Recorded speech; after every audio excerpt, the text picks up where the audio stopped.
No matter what point in the day you're coming in, you're gonna have something fresh and hot and always just tasting great.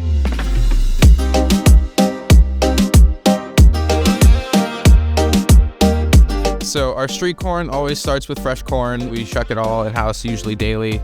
We'll grill it, so we'll keep it nice and hot. It gets covered in a corn dressing. It gets topped with cotija cheese and our house dirty spice mix. The West Coast special is poached shrimp, a house-made creamy slaw, and then it gets topped with our Chipotle ranch, Chihuahua cheese, cilantro, and then that one also comes with a lime wedge on the side. Over next to that, we have our ground beef burrito. So that's gonna be our yellow Mexican rice and black beans. Comes with ground beef inside. We make in-house lettuce, pico de gallo, jack and cheddar cheese, our house poblano ranch salsa, and sour cream. On the right is one of the newer additions that we've got, the South Beach hot chicken. Fried chicken gets topped with a house-made chili oil, pickled onions, garlic mayo sauce, and cilantro.